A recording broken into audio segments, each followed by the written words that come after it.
Okay.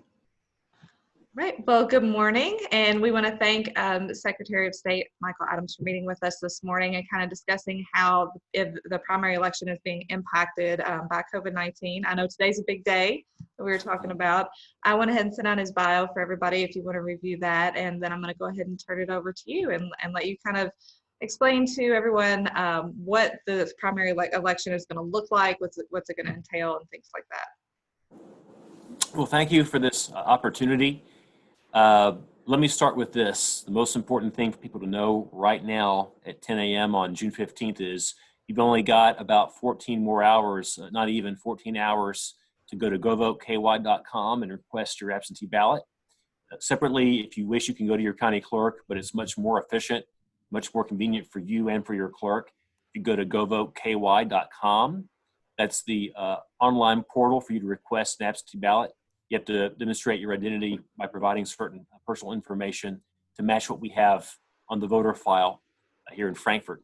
But that's the easiest way to vote. It's the most convenient way to vote. It's the way that it ensures that you won't be stuck in a long line pointlessly by voting in person.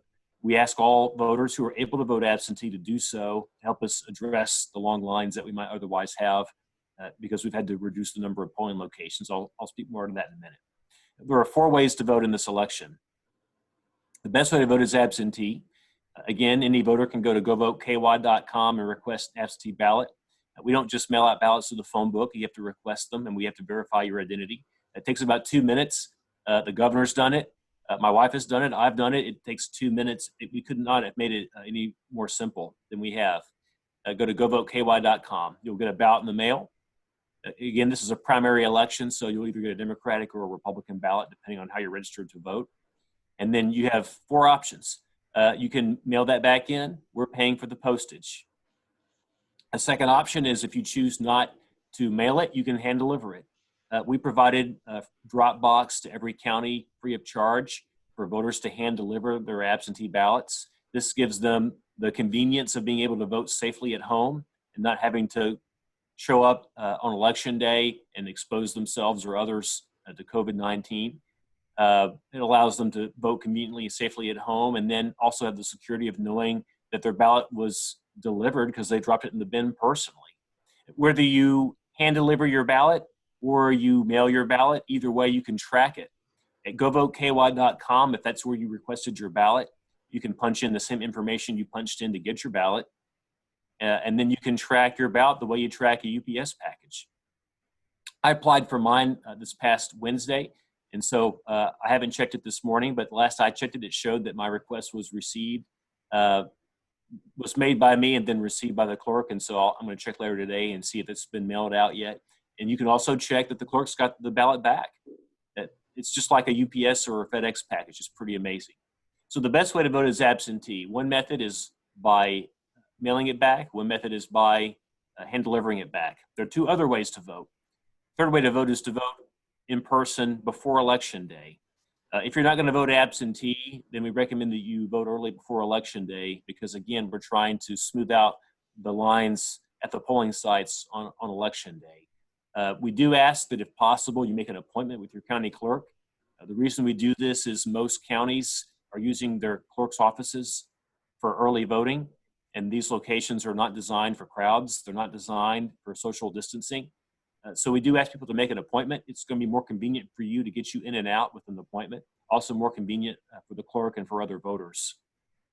The 4th way to vote is in person on election day. Voting at the polls on election day is in our state constitution. Even the hours are in our state constitution. It's very clear that we have not taken that right away from Kentuckians. That right remains. Again, we're not encouraging people vote in that one of the 4 possible options, but if they choose to do so, they can do so.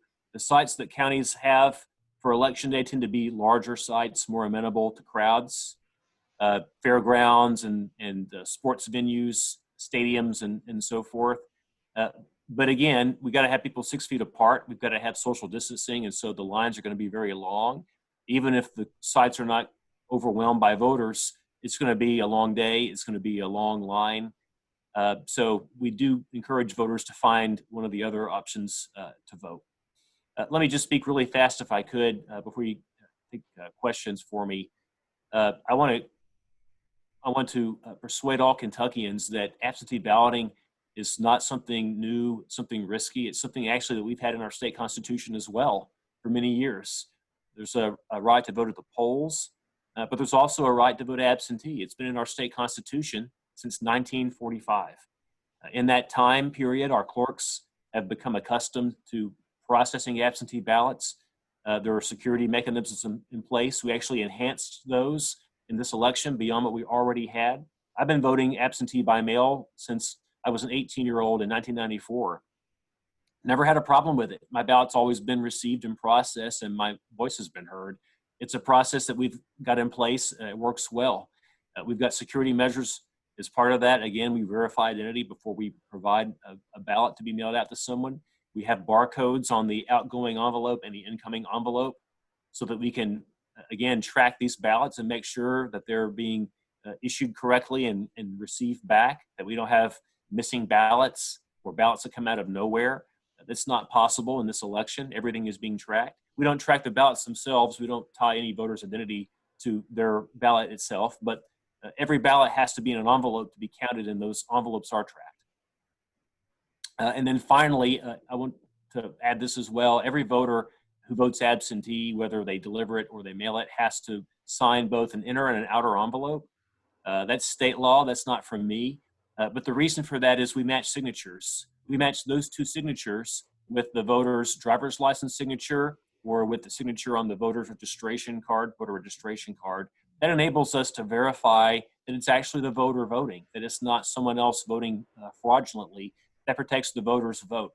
So we've got security in place to ensure that this method is successful. My hope is that in the future we don't have to follow this sort of a method. Obviously, this is a unique situation with coronavirus, and we're doing exactly what other states, including red states with Republican secretaries of state like me, we're doing what those states are doing to make sure that we both keep people safe, but that we also don't let Mother Nature disenfranchise anybody. So what are your best estimates as far as voter turnout, like what you think it's going to be with the absentee ballots and things? Well, I got some numbers over the weekend. I'm sure that those have been eclipsed by this morning. We've done a really aggressive push on promoting absentee balloting over the weekend. As of yesterday, some 800,000 Kentuckians either have already voted or in line to vote through the absentee process. So we've had between in-person voting and absentee ballot requests, we've had over 800,000 Kentuckians participate. That is between 20 and 25% of the registered voters in our state.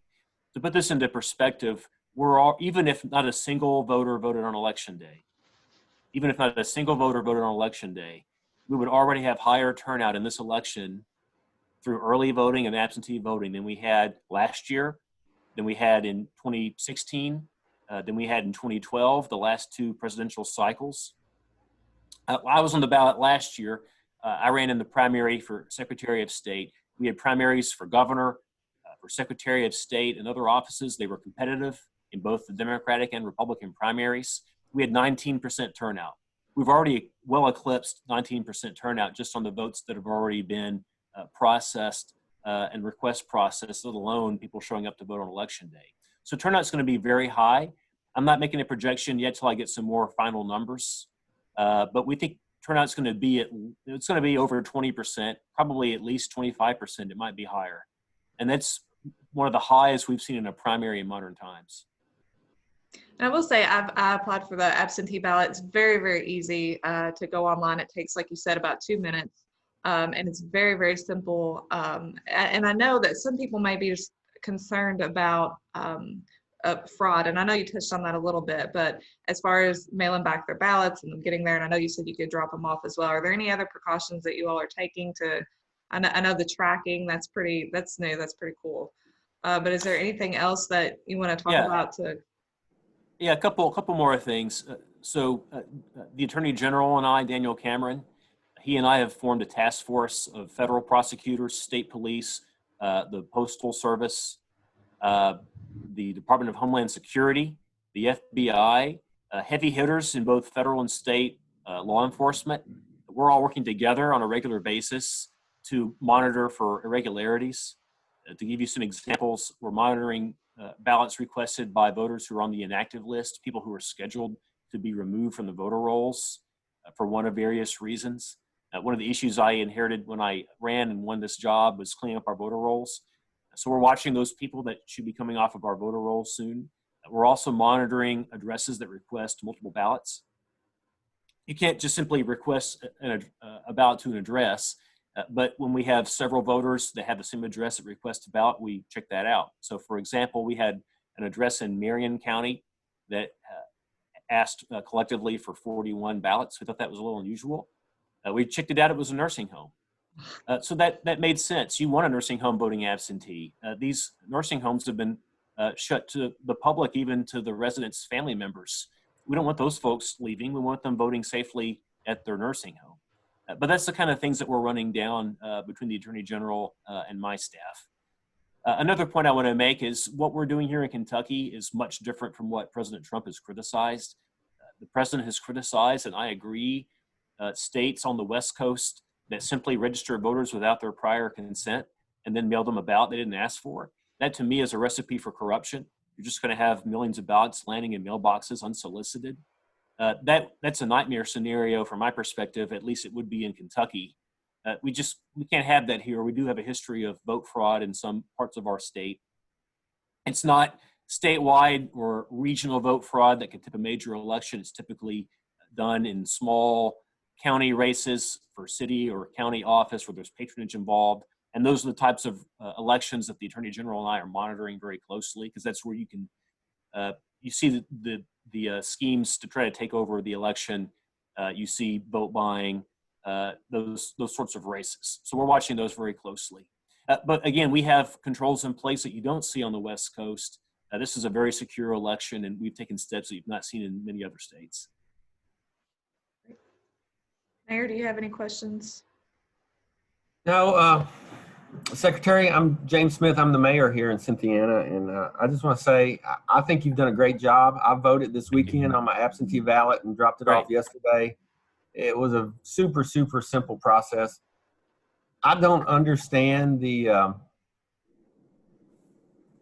fear and the criticism so much that I'm seeing, mostly from us Republicans. And we're the ones that should be embracing the absentee ballots, because we have an older demographic that won't come out to vote in person. So, well, thank you for that. I've worked to try to explain the differences between the systems that are not as secure as ours and what we have, which is very secure. And I think the candidates who do better on election day will be the ones who accepted absentee voting and promoted it to their supporters instead of trying to stigmatize it. I think the candidates of either party who do that are probably going to take a chance because their voters, if they show up to vote in person, there's long lines, they may not stay. And that's a concern I have. We've tried to very aggressively promote absentee as an option. I'm also working to try to produce more polling locations around the state. I've been very critical of the reduction in many counties to just one location. That's not what either Governor Beshear nor I intended. So we're working on that as well. I do want all voters to know that no matter how you vote, it's secret and secure. Some voters think that if you vote by mail, someone opens up your ballot and looks at who you voted for. That's not how it works. That's why we have envelopes that you put your ballot in. You put it into an inner envelope and an outer envelope. You sign both of those for us to check your signature, and then we remove all insignia of your name from the ballot itself before we count it. We tear off all that other stuff, and then we drop your ballot in the bin in a sealed envelope with no distinguishing marks from you on it after we verify your signature. Again, I've been doing this myself for the last 26 years. I've never had a problem. This is a system that works. It's not a system that I want to be our model permanently. It's extremely expensive for us to do this. We were able to do it through federal funds that I obtained from Congress and the president. And so that's going to pay the very high cost of postage involved here. So I don't think we'll do this in the future, but I do want Kentuckians to take advantage of it now so they can be safe. will the fall election look a lot like this one? do you think? You know, I'm not sure. What I like to tell people is the November election's almost 5 months away, and if you'd asked me 5 months before this election, what's it look like? I would have said normal. Why you ask, right? 5 months is a long time. Number one, we're going to assess what goes well and doesn't well in the primary, and number two, we're going to track the virus and see. I will tell you this: the governor and I delegated to the counties to write up their own election plans. And the counties, independent of the governor and me, made the decision to reduce the in-person locations far beyond what the governor and I felt comfortable with. So if we do make changes for November, we're going to have controls in place that more tightly restrict the counties from over-reducing the number of polling locations. I'm sympathetic to the counties. The reason that they're reducing so significantly is they just don't have the locations available. They don't have the poll workers available. That's what they're telling me. But I do want them to know in advance that we're going to expect more locations in November than we had for June, and to begin planning for that.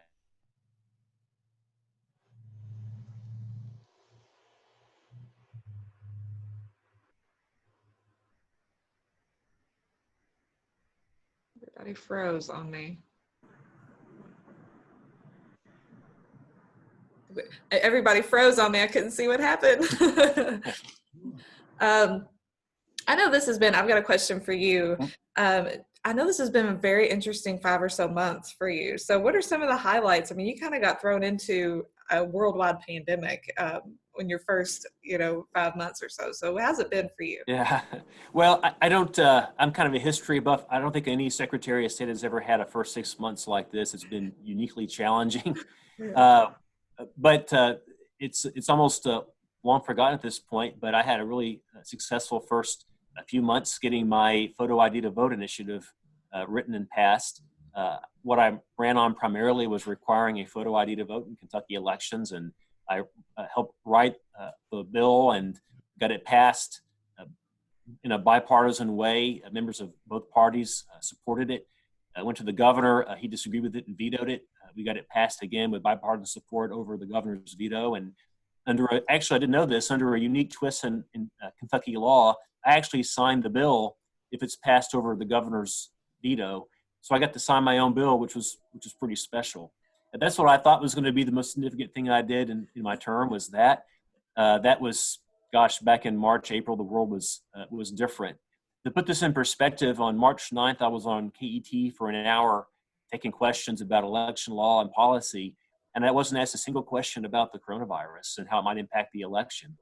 Just a week later, I was standing next to the governor announcing we delayed the election through our emergency powers for the maximum 5 weeks permitted by law. That's how much the world changed in a week. In that week, you had the Final Four tournaments, basketball tournaments canceled, and other big events canceled. And so we've, not just me, the governor, the attorney general, we've all had to start essentially as freshmen, just getting started in our offices with this unique situation. And so it's been a challenge for all of us, but we're working well together. And I think overall the government's doing very well. Great. Well, I won't take up the, Mayor, did you want to say something? Well, I was just going to say, I know elections is not all of your job, and promoting business and business licensing and all that is normally a much bigger part of your job. We'd love to have you here in Cynthiana, maybe for a chamber luncheon or something, to talk about that sometime when we can have those again. So I just want to extend the invitation as mayor. Come here anytime you want and anytime you're available. Well, thank you. That's, I won't complain, but one of the biggest regrets I have about all of this with respect to my job is I'm not able to travel. I'm not able to come to Cynthiana and explain these election options in person. I have to rely on Zooms, and so I'm very grateful for this opportunity. But I am really concerned about rural voters. I've done a PSA to let them know how this process works, because here in the Golden Triangle, you've seen very high absentee turnout, but in the more rural areas, it's harder to get the message out.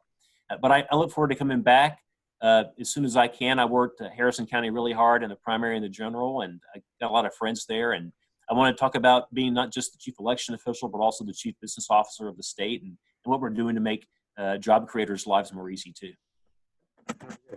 And do you want to mention one more time about today's the last day for the absentee ballot and what people need to do for that? I do, thank you. So tonight, Monday, June 15th, tonight at 11:59 p.m., we stop accepting requests for absentee ballots. You can still, that's not the deadline for them to be sent to you or the deadline for you to return them, but that's the deadline for you to ask for them. We have to stop the process at some point, otherwise there's not enough time for your ballot request to be processed by your clerk, for the ballot to be mailed to you, and for you to vote it and get it back. So that shuts down tonight at midnight. I want to encourage all Kentucky voters. We've utilized this some 800,000 times. It's working very, very well. Utilize this process. It's the most safe and convenient way to vote, not just for you, but also for other citizens, for our elderly, for our poll workers, most of whom are elderly. This is the best way to vote if you possibly can. But if you cannot vote this way or choose not to vote this way, you've got other options too. You can vote in person now, or you can vote in person up through June 23rd. And And if you want to find your polling location, you can find that at sos.ky.gov, my website. We've posted every single polling location in all 120 counties. And you can mail it back or drop it off at a location. I think it's at the courthouse, I'm pretty sure here. So, all right. Well, thank you so very much. We appreciate this. We hope that it's helped a lot of people, and maybe they'll get their last minute ballots in for that. So, all right. I hope Thank so. you so much. Thank you. Thanks a lot. Good to see you all. Thank you.